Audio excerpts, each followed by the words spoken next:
One of the easy fixes for a sleeveless gown is that it needs to be taken up in the shoulders. That's if it's sagging in the bust area. Now, first I'm going to measure my pins, which I already did, and then start taking apart the lining. So, in order to do the alteration, say professionally or with a finished look, you'll notice that the lining is attached to the fashion fabric and they're sewn separately and then sewn together. And so that means that they have to be altered separately and sewn back together, which, of course, as I always say, making friends with your seam ripper means you're going to have to separate them before you can do the alteration. So, my alteration is a little more than an inch here that needs to be taken off. And that means that I'm going to want more than an inch on either side of the seam, more like 2 inches, because you have to remember that when you're doing the alteration, you need space for the sewing machine to fit and for you to be able to turn your fabric. And sometimes one of the stitch seams on the inside is actually a top stitch. It's like a just the finished work that is often done in factories on clothing. And so if it is a top stitch, sometimes you can slip the seam ripper in and just pluck those stitches out. And they may come out easier since you can see them, but that's not always the case.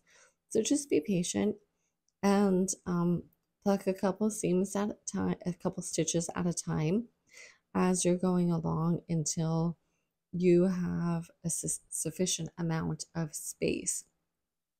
You also noticed from the beginning, like I pin fit things onto the wearer, meaning um, I put a pin in it while they were wearing it to see what it would look like, and then start with the alteration. And so that's how I got the measurement of how much this needed to be adjusted. So once I'm done seam ripping it out, I folded the fashion fabric together at that shoulder seam.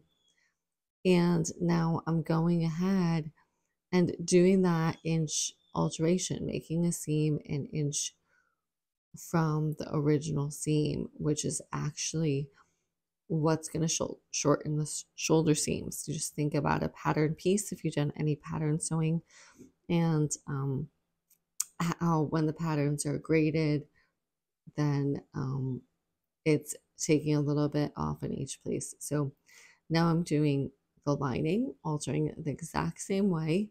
You fold it together, make sure that everything is flattened out. That is one of the bigger challenges with alterations compared to pattern sewing, is that because the garment is fully constructed, often you're getting into smaller spaces when you're altering, and just have to make sure that none of the other fabric from the garment is catching in that seam, or else you'll have a bit more seam ripping to do. I'm just going to go ahead, finish that lining forward, backward. You do want to tack it on both ends, as my sewing students often ask to go forward and backward in each one. And then I snip the excess, of course, leaving a seam allowance, and turn them under. So now they're back together, so to speak.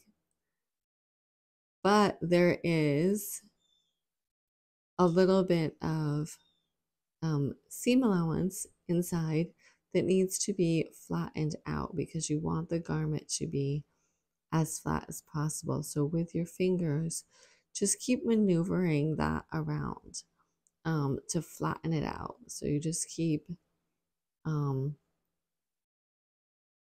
pinning and flattening, and then I am going to go ahead and put it on a tailor's ham. So a tailor's ham just really helps um, get in smaller spaces and helps you curve things around when you're ironing.